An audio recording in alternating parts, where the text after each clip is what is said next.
Okay, Bismillahirrahmanirrahim.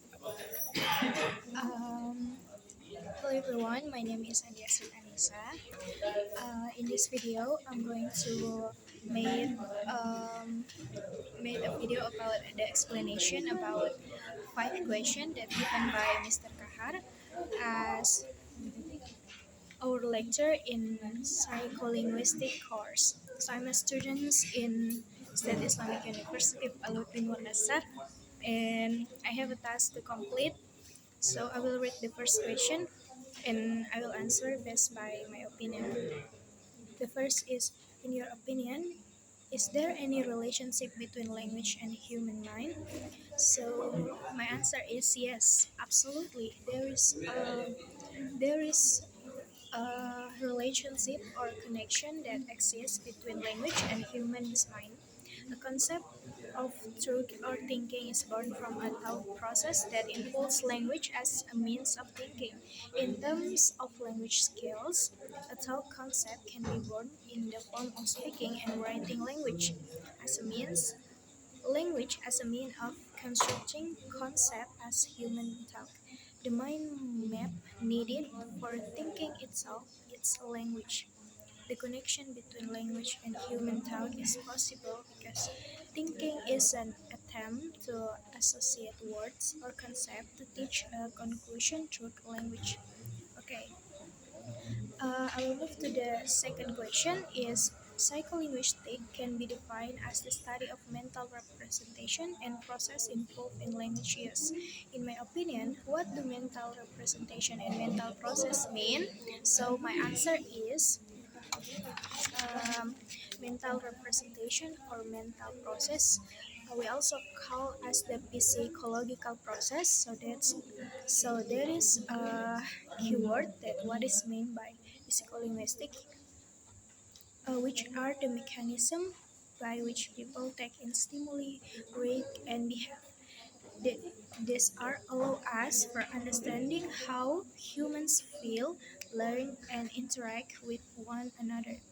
Okay, thanks. So the next question is, what do you know of psycholinguistic for online and expert views? Okay, based on my research activity, I got several definition about psycholinguistic. The first in the online in www.collinsdictionary.com defines psycholinguistic as the branch of linguistics that analyze the psychological factors involved the perception and response to linguistic phenomena. And the second is in the Oxford Learners Dictionary.com that states that psycholinguistics is the study of how the mind processes and produces language. Okay, everyone, that is all about about definition, the psycholinguistic for the online views, and then for the expert views, I found definition about psycholinguistic that's by Garnam A. That states that psycholinguistic is the study of mental mechanism that make it possible for people to use it. Okay. Then the fourth question. Okay, next the fourth question. What are the advantages of learning psycholinguistic according to the perspective of language teaching and learning? So my answer is for the perspective of language teaching and learning, the advantages of learning psycholinguistic is increase the emotional load of the conversation, making the session of learning process can be more appealing and engaging. Okay, that is all. So we move to the last question. Psycholinguistic use observation and experiment approaches. To investigate psycholinguistic, what do you know about the two approaches? So my answer is um, okay, so observation approach is a situation where you observe participants and phenomena in their most natural settings.